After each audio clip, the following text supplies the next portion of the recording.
నా పేరు సుహాన. నేను పూర్వమిల్ల నుంచి కడప జిల్లా నుంచి ఇక్కడ పుట్టి పెరిగాను. నేను మొదట శ్రీ చైతన్య అనే స్కూల్లో 5వ తరగతి వరకు చదివాను నార్మల్‌గా. దాని తర్వాత 6వ తరగతి హాస్టల్‌లో ఎయ్యాలని మా అమ్మ, నాన్న తల్లిదండ్రుల వల్ల హాస్టల్‌కెళ్ళాను. అక్కడ హాస్టల్‌లో పూజా స్కూల్ పురిటూరు పురిటూరు పురిటూరు పూజా స్కూల్. అక్కడ మా అమ్మ చేర్పించింది. మా అమ్మ, నాన్న. అక్కడ షూటింగ్ జరుగుతాయని కొందరు కోచ్‌లు వచ్చి పెట్టారు అక్కడ షూటింగ్ అని ప్రిన్సిపల్.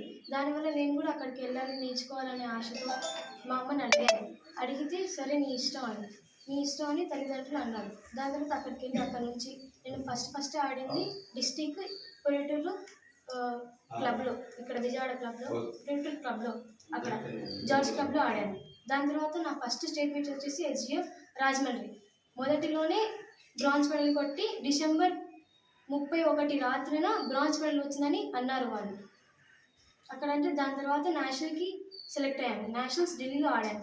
దాని తర్వాత అలా ఆడుకుంటూ 2-3 సంవత్సరాల తర్వాత ఇక్కడ విజయవాడలో ఇంకా మంచి కోచ్ దొరకాలని షిఫ్ట్ అయ్యాము 1 ఇయర్ క్రితం. దాన్ని అక్కడ పీప్ సైడ్లో వచ్చాను. పీప్ సైడ్లో మొదటి గేమ్ ఆడింది ఇక్కడ తెన్కాసి కేరళ. దాని తర్వాత నా రెండో గేమ్ వచ్చేసి హైదరాబాద్ తెలంగాణకి ఆంధ్రకి జరిగే పోటీలలో ఆడినప్పుడు సెలెక్ట్ అయ్యాను సౌత్ జోన్కి. అక్కడి నుంచి తిరుచి నుంచి ఇంకా తిరుచిలో కూడా ఆడాను సౌత్ జోన్. దాని తర్వాత ప్రీ నేషనల్ ఆడాను భోపాల్లో. అక్కడి నుంచి ఇప్పుడు నేషనల్కి సెలెక్ట్ అయ్యాను. దీంతో నేను ఇంకా బాగా ఆడాలి, గోల్డ్ మెడల్ పథకం సాధించాలి. నా వల్ల ఇంకా చాలామంది టాలెంట్ ఉన్న వాళ్ళని అందరినీ పైకి రావాలని కోరుకుంటున్నాను. గవర్నమెంట్ నుంచి ఏమన్నా